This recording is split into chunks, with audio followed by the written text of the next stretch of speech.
The Jeep Wrangler is legendary for its off-road capabilities, but the one thing it's been missing until now is torque. This is the 2020 Jeep Wrangler Unlimited Rubicon, and it's got the brand new 3-liter EcoDiesel. So we're gonna take it on some trails, and we're gonna find out if this is the best Jeep engine. The EcoDiesel makes 442 pound-feet of torque. That's a lot. That's actually a third more than the base Pentastar V6. To test things out, we're gonna take it up the hill in 4-wheel high. Now that is absolutely the wrong way to do it because we won't have maximum traction. But I want to see just how much the engine has to work. So this has got the 8-speed automatic transmission in here. It has 40 different shift programs, which is pretty interesting. And it should be able to sort of keep the power in the power band. So it has maximum torque all the way down at 1400 RPM. And I'm going through some pretty serious moguls here in 4-wheel high, which is not the right way to do it. Oh, whoa. Oh, maybe 4-wheel high isn't gonna do it. There we go. Yes. 4-wheel high. Back up a little bit, 4-wheel high. Let's do it. There we go. Whoa. Yes. All right, so 2000 RPM was the maximum hit. We're making tons of torque, so it made it up pretty successfully in 4-wheel high. That's amazing. This would have been much more challenging in a regular old, the V6 Pentastar. We're gonna go up the same hill again, but I'm gonna do it properly this time. I've engaged the transfer case, the low-speed transfer case. It's 4-to-1, so that's gonna give me a 4x torque multiplication. And I've also turned on sway bar disconnect, so that's gonna give me better wheel articulation. So, like I say, the maximum torque is around 1500. It's so low. So I'm just gonna sort of cruise up here and let the transmission do its thing. And let's see where the engine stays. I think the transmission programming is gonna keep this around the maximum torque. So right now I'm like 1400.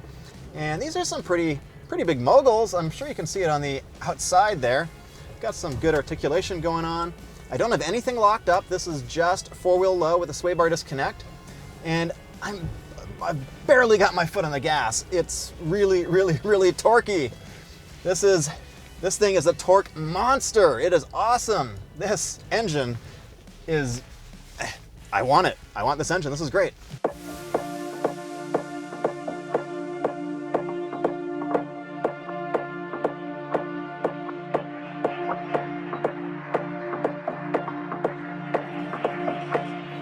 The interior of the JL Jeep. So the JL was introduced first as a 2018 model. So this has been around for about 2 years, and it is a massive upgrade from the previous generation. The heat and cooling controls are up, down, and it has an auto function.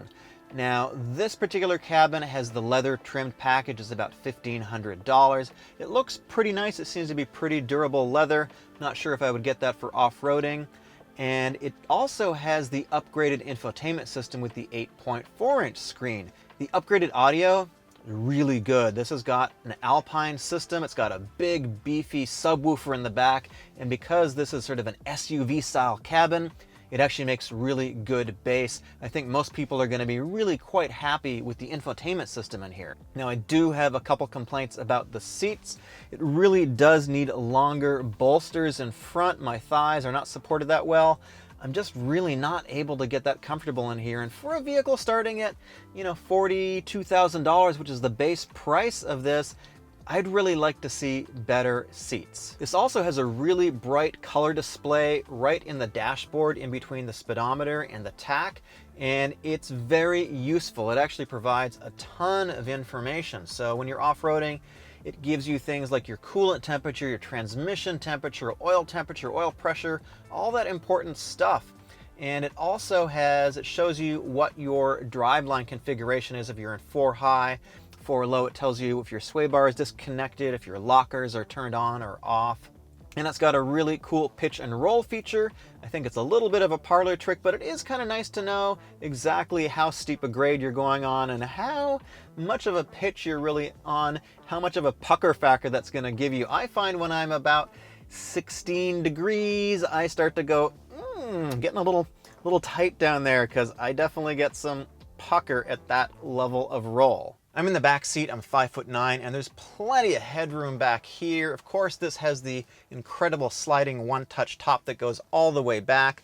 Leg room behind myself is pretty decent. I don't have any issues with that. I think if you're taller, it might be a little bit cramped in here, but this has actually got a fair bit of space for 4 people pretty comfortably. Now, if you like rocking out to some good tunes, this has 2 speakers, one here, which gives you pretty good audio when things are loud. You got the top down, you got the windows down, and the back seat people can hear it, and the people in the front too. So you guys can all rock out at the same time. Rockin' like dockin'. Speaking of rocking out, I think we need to check out the ground clearance when you're doing some actual rock climbing. This has 10.8 inches of ground clearance. We're gonna go up this rock garden here and we're gonna see how much ground clearance we have. We can see if we can get over these rocks. I'm gonna turn on the front and rear lockers so that I have lots of grip. And I've got it in 4-wheel low, I've got it in automatic mode, and I got the sway bar disconnected so it's in the maximum all-wheel drive, or rather the 4-wheel drive configuration right now. All right, let's see, we're gonna go over this rock.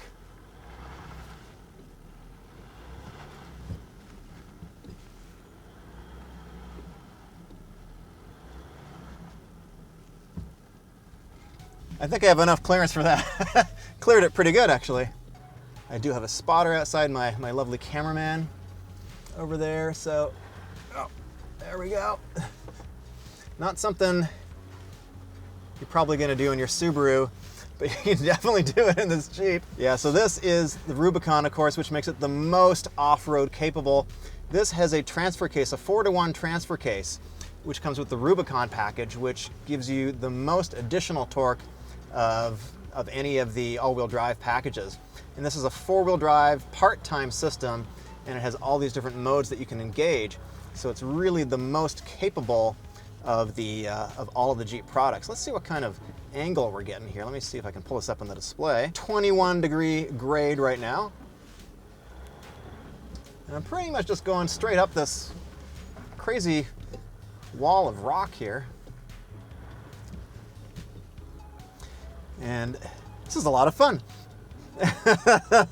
This is definitely a lot of fun.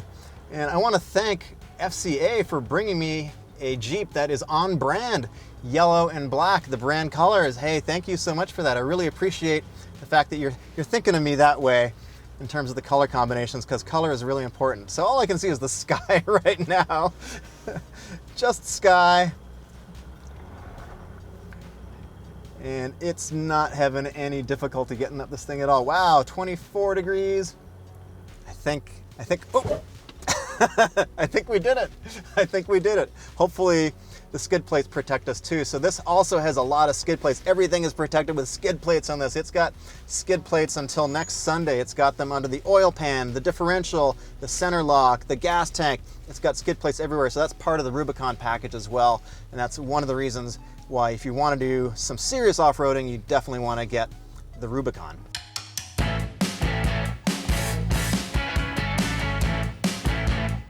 So one of the first things that you notice is that this does not sound like a gas-powered engine. It definitely has a diesel sound, but it's not the sound of the old school diesel truck engines with the heavy-duty clatter. This is pretty modern and refined sounding. Now, in terms of acceleration, it's pretty good. You can really feel the torque right off the line. It's pretty snappy. It definitely feels pretty good for a Jeep. Probably about the same as the other models, but there's definitely more of a feeling of that torque. So there's one thing about this, and it is pretty noisy. Now, it's a pretty windy day. I'm going about 40 miles an hour right now, and there is just a lot of wind noise from this top. Also, these tires are big, beefy off-road tires, and there's a lot of noise from these tires too. If you're looking for an SUV-like experience, a crossover-like experience, something that drives like a car, this is not that.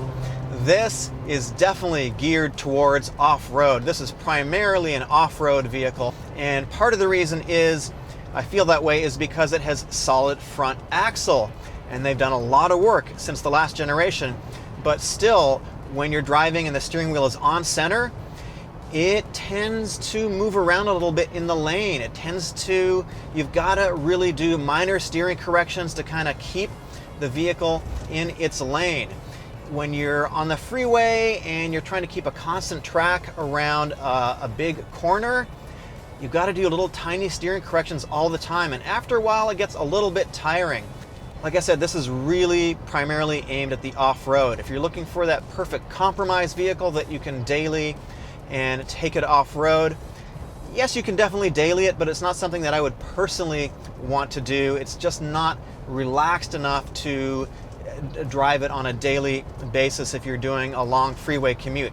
If you're just going around the city and short trips, absolutely. But it's really much more aimed at rock crawling and going through the sand and going to the really difficult places. That's the focus of this vehicle. Now, the ride comfort, it actually rides pretty well. Again, with the solid front axle, it is a little bit compromised. It doesn't have sort of the soft ride that the Toyota 4Runner does, especially the TRD Pro. It does not feel like a crossover by any means, but it's pretty soft. The Rubicon definitely has a more compliant suspension than some of the other models, so it's pretty good. It doesn't beat you up.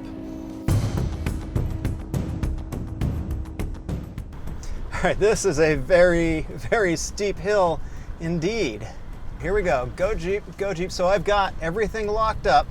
I got the front and the rears locked up. Gonna go over that big 18-inch rock now. I think I'm just about on it. Now I'm on it. Whoa. Okay. I can feel it. I'm gonna veer to the left a little bit here.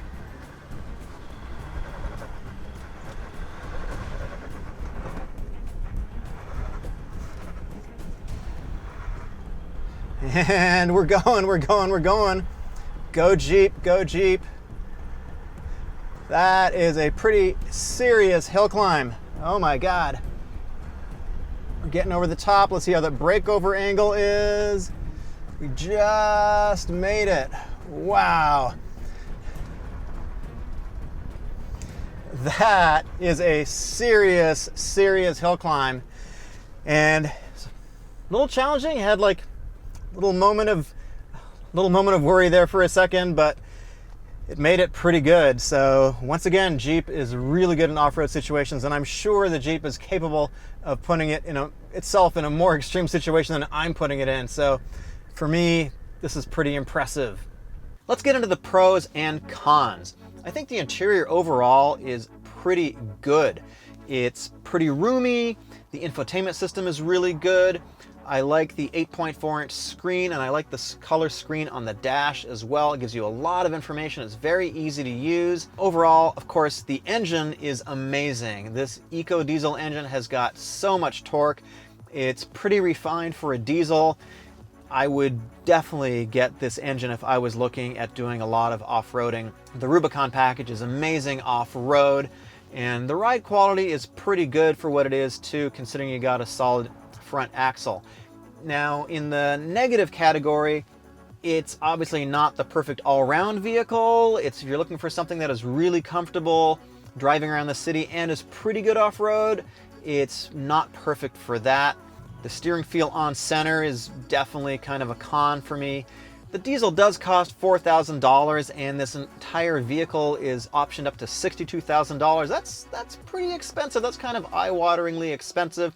I think you can configure it to about $50,000, and you're going to get all the necessities that you want to take it off-road with the EcoDiesel. Jeep is legendary for a reason, and that is its ability to go places that no other vehicle can go. I think from that perspective, you really don't have a lot of other choices for the most off-road capable vehicle. So I really like this. I really recommend it if you're looking to go and do some heavy-duty off-roading. My name is Eric. I've got a Jeep Renegade review up on screen as well. Please support the channel and subscribe. Join the Patreon if you like, and I will see you soon. Thanks for watching.